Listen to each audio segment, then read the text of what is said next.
천사가 이르되 무서워하지 말라. 보라, 내가 온 백성에게 미칠 큰 기쁨의 소식을 너희에게 전하노라.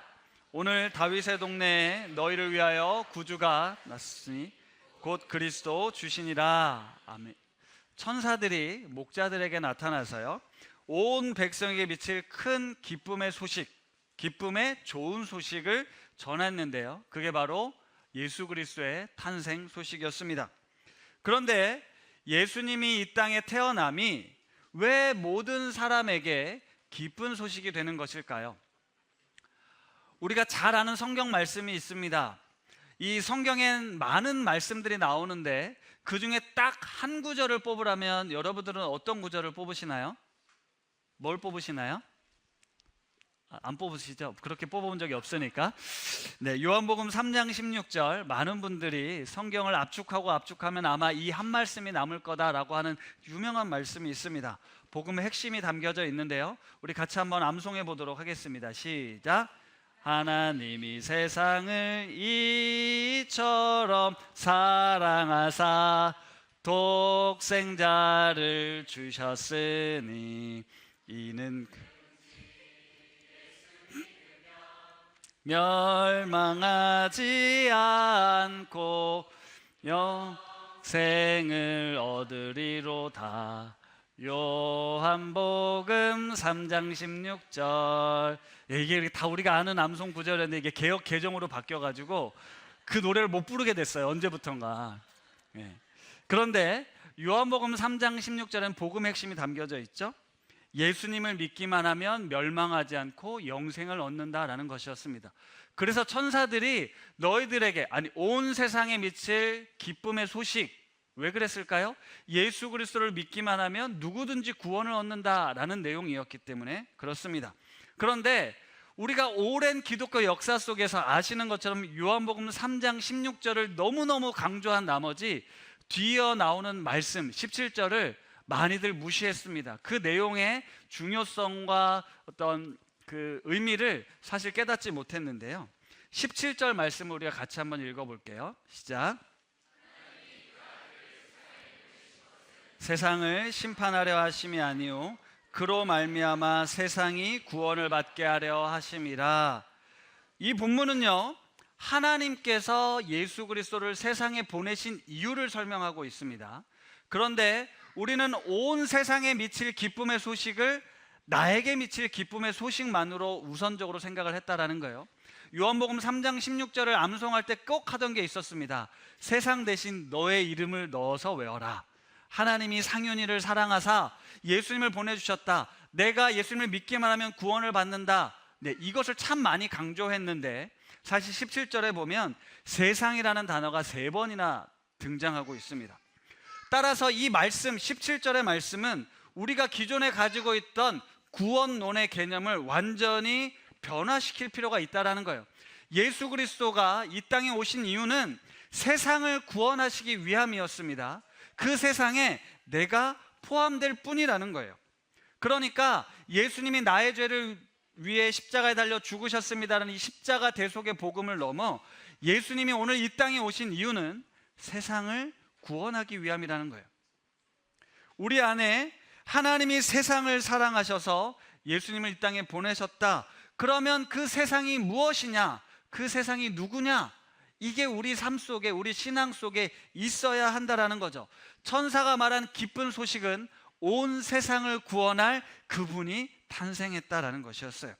따라서 오늘 성탄절을 맞아서 내가 예수님을 축하하는 것, 예수님의 탄생을 기뻐하는 건 내가 예수님을 믿어서 구원받았습니다, 나만의 기쁨에 도취되는 것이 아니라 그분이 온 세상을 구원하실 왕으로 이 땅에 오셨구나, 그 만왕의 왕이 되시는 그분의 이름을 높여드리는 시간이어야 한다는 것이죠. 이게 바로 진짜 복음인데요, 그래서 여러분들에게 짧은 이야기, 성경 이야기 하나 들려드리려고 합니다. 마태복음 18장에 보면 10,000달란트를 빚진 종의 이야기가 나옵니다. 10,000달란트, 감이 안 오셔서 계산을 좀 했습니다. 한 달란트는 6,000데나리온이에요. 한 데나리온은 노동자의 하루 품삯이었습니다. 우리가 하루 품삯을 그냥 편의상 10만 원이라고 정하면 10만 원을 6천 데나리온에 했으니까 얼마예요? 6억이죠. 네. 그러니까 10만 원 곱하기 6천 데나리온 곱하기 1만 달란트 하면 얼마일까요? 6조 원이 나옵니다. 이 비유를 들은 사람들은 1만 달란트를 빚진 종이 있다고 말도 안 되는 얘기를 왜 하시는 거야? 라고 생각했을 거라는 거예요. 어떻게 한 사람이 그렇게 많은 돈을 빌릴 수 있지? 따라서 이 비유는 6조 원이라는 돈을 빌렸다는 경제적인 것을 이야기하는 것이 아니라 비유의 깊은 의미를 생각해 보면요, 빚을 탕감해 주셨다라는 것은 그의 목숨을 살려주었다라는 것과 같은 의미라는 거예요. 그래서 이 비유는 하나님께서 네 목숨을 내가 가져가야 되는데 내가 용서해 주마, 너의 삶을 살아도 돼 라는 그런 구원의 의미가 담겨져 있다는 거예요. 여러분, 그러면 목숨값으로 6조 원 어떠세요? 내 목숨을 6조 원과 바꿀 수 있다면 기꺼이 죽고 싶지 않으십니까? 우리 가족을 위해 내가, 물론 사람 목숨을 6조 원이라고 하는 것도 말이 되진 않지만요, 어쨌든 우리가 받은 구원은 값을 따질 수 없다라는 거예요. 우리가 받은 이 생명은요, 값을 따질 수 없다라는 거거든요. 그런데 그 빚을 탕감받은 이 종이 나가자마자 어떤 짓을 합니까? 자기한테 100데나리온 빚진 사람을 만난 거예요. 그 사람의 멱살을 잡고 내 돈 내놔라고 이야기를 하는 거예요. 지금 6조 원의 빚을 탕감받은 사람이 100데나리온, 약 1,000만 원, 1,000만 원 빚진 사람을 만나서 내 돈 내놔라, 못 갚으면 너 감옥에 가서 감옥에 쳐넣은 거죠. 주변 사람들이 보다 못해 이 사람의 말도 안 되는 행동을 다시 주인에게 이야기하고 10,000 달란트를 탕감받은 이 사람을 다시 옥에 가두어주는 내용이 마태복음 18장에 나오거든요. 물론 이 비유는 용서가 주제이긴 하지만 이 비유의 말씀은 충격적인 우리의 모습을 드러내고 있습니다. 그게 무엇이냐면 우리가 받은 이 구원은요, 6조 원의 값어치, 감히 계산할 수 없는 가치가 부여된 선물이었다라는 거예요. 그런데 사실 감이 안 오잖아요. 그러니까 이 구원이라는 거를 그렇게 무게 있게 생각하지 않습니다. 그런데 1,000만 원은 어때요? 우리 삶에 너무 중요한 가치예요. 그러니까 내가 구원받은 은혜는 잊어버리고 지금 살다 보면 이 1,000만 원을 내게서 뺏어간 사람, 그 1,000만 원이 필요한 것은 반드시 어떻게 해서든 쟁취해야 된다는 거예요. 무슨 뜻이냐면 내가 하나님의 구원받은 자녀도 오늘을 살아가고 있는 건 이건 말도 안 되는 은혜를 받은 사람들이라는 거거든요. 그런데 우리는 다시 그리스도로 일상을 살아가면서 어떻게 합니까? 고작 1,000만 원, 물론 1,000만 원 고작은 아니에요. 그런데 내게 조금이라도 손해를 끼친 사람들, 나를 화나게 하고 나를 힘들게 하는 사람들을 우리는 조금도 용납하지 못합니다. 이게 우리의 현실이라는 거예요. 나는 정당하고 내가 구원을 받는 것, 내가 용서를 받는 것, 내가 탕감받는 건 당연하고 너는 절대로 용서할 수 없어, 내로남불이라고 하죠. 이게 우리의 모습이라는 거예요. 세상에는요, 구원받을 수 없는 인간들이 너무 많습니다. 용서할 수 없는 인간들 천지예요. 그런데 그 중에 내가 포함되어 있다는 걸 생각하지 않고 나는 그런 용서를 받고 나는 그런 위로를 받았는데 그 복음의 은혜를 누리고 있는데 우리는 세상 가운데 조금도 이 구원의 은혜를 흘려보내지 못하고 있다는 것입니다. 오늘 본문 17절에 나오는 심판이라는 단어는요, 헬라어로 크리네라는 단어를 썼는데요, 영어로 번역하면 condemn이라는 단어를 씁니다. 비난하다, 비판하다라는 것이거든요. 보통 우리는 심판을 하면 예수님이 오셔서 너의 잘잘못을 이렇게 판단 내려주시는 분, 이렇게 생각하는데 여기서 쓰인 심판은요, 비난하다, 정죄하다라는 의미가 있다라는 거예요. 그래서 메시지 성경은 이 본문을 이렇게 번역했는데 우리 같이 한번 읽어보겠습니다. 시작. 아들을 보내신 것은 세상을 정죄하고 손가락질해서 세상이 얼마나 악한지 일러주시려는 것이 아니라 아들이 온 것은 세상을 구원하고 다시 바로잡으려는 것이다. 이 말씀 띄워보세요. 띄워놔 주시고, 예수님을 보내신 것은 세상이 얼마나 악한지 그래서 내가 심판하러 왔다라고 우리는 인지를 하고 있는데, 유진 피터슨 목사님은 하나님이 아들을 보낸 것은 세상을 정죄하고 손가락질해서 이 세상이 얼마나 악한지 일러주려는 것이 아니다라고 이야기를 하고 있다는 거예요. 약간의 뜻이 좀 다르게 느껴지실 거예요. 우리 그리스도인들에게 예수님이 찾아오신 건 네가 얼마나 악한지, 네가 얼마나 모자란 놈인지, 네가 얼마나 비열한 인간인지를 지적하려고 오신 것이 아니라 우리를 바로잡아 주셔서 구원하기 위해 오셨다라는 거예요. 그분은 사랑입니다. 세상을 구원하기 위해 하나님께서 하신 것은 세상을 사랑하사 독생자를 보내신 것이었어요. 예수님이 지금 이 땅에 오셔서 우리가 얼마나 나쁜 놈인지, 얼마나 악한지 일러주시기보단 친절하게 다가오셔서 나의 연약함과 나의 부족함을 보듬어 주시고 나를 다시 바로잡아 주신다라는 말씀이었습니다. 진심이 담긴 사랑으로 친절하게 누군가 다가와 준다면 나의 연약함이나 나의 부끄러움을 우리는 드러내고 그것들이 고침을 받을 수 있죠. 요즘 제가 그 김부장 드라마를 정주행하고 있는데요, 엄청 감동받고 울었던 장면이 있어요. 아마 다들 비슷한 부분에서 우셨을 텐데, 회사에서 잘리고 온 남편을 이제 아내가 눈치를 채고 막 농담하잖아요. 이 백수야 뭐 어쩌고저쩌고 하면서. 그리고 결론적으로 하는 이야기가 뭡니까? 수고했다 라고 이야기를 하고 안아주는 장면이 나오잖아요. 그 장면에서 사실 너무 많이 울었어요. 25년간 한 직장에서 온갖 수모와 비난을 참아가면서 가정을 꾸려가기 위해 애썼던 아버지의 그 마음을 수고했다 알아주는 아내의 모습. 그런데 드라마를 보다 보니까 그 뒤에 어떤 일이 벌어지죠? 그 퇴직금 받아가지고 대출 받아서 뭐 사기 받고 이제 상가 분양인데 사기 맞잖아요. 그러면서 그 비참한 모습을 보고 아들이 한마디를 합니다. 가족이 원한 건 그게 아니었는데 라는 이야기를 해요. 근데 어쨌든 수고했어, 미안해, 너무 감동적으로 이게 드라마가 끝나는 게 아니고 그 뒤에 이어지는 현실들 보시죠. 또다시 반복되는 이런 연약함과 실수들이 있잖아요. 근데 중요한 건 이것들을 가족들이 어떻게 잘 극복해 나가는 드라마잖아요. 김 부장을 구원한 건 뭔가요? 임원을 다는 게 아니었습니다. 자신의 존재를 다시 깨닫고 나를 이해하고 받아들여준 그 사랑 때문에 그는 진정한 구원을 얻게 되죠. 진정한 자아를 찾게 되잖아요. 근데 보통 현실은 어땠을까요? 네. 야, 그거 못 참아서 그걸 사표를 쓰고 오냐라고 얘기했을 수 있고, 내가 퇴직금 건들지 말랬잖아 라고 원망하고, 이 왼수야 너는 평생 그렇게 나를 힘들게 하냐, 이게 우리의 현실이라는 거예요. 보통 우리가 보여주는 삶의 모습은 이와 같다라는 거죠. 그러게 내 말을 왜 이렇게 안 듣는지 모르겠다라는 게 우리의 현실이라는 거예요. 오늘 성탄절 설교를 준비하면서 우리에게 절실한 구원은 무엇일까라는 생각을 좀 해봤거든요. 지금 우리에게 절실하게 필요한 구원은 무엇일까? 그런데 갑자기 친절함이라는 단어가 떠올랐어요. 그냥 뭐 예의상하는 친절함이 아니고요, 정말 마음에 진심이 담긴 존중과 배려가 담긴 친절함이요.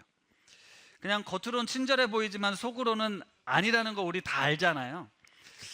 제가 좋아하는 그림책의 한 장면, 언제나 기억해라는 이제 2권 소설책, 그 그림책의 장면인데요.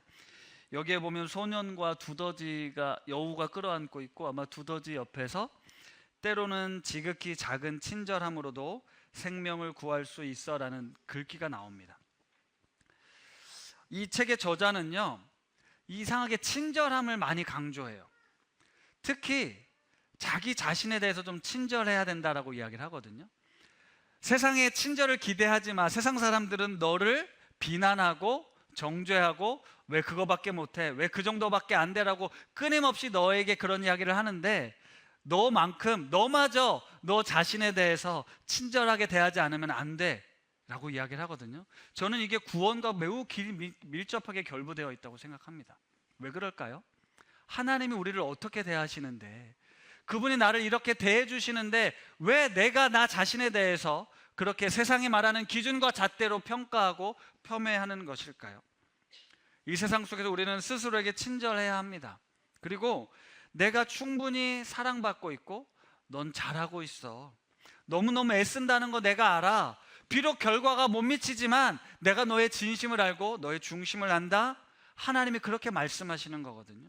그리고 나서 우리가 내가 받은 이 구원의 기쁨을 누군가에게 작은 친절함을 베풀 때, 아까 말씀드렸던 그 가정 안에서 원망할 수 있죠. 비난할 수 있죠. 하지만 그 연약함과 그 고민과 그 노력들을 우리가 헤아려 주고 위로해 주고 품에 안아 주었을 때 진정한 구원이 일어나더라는 거죠.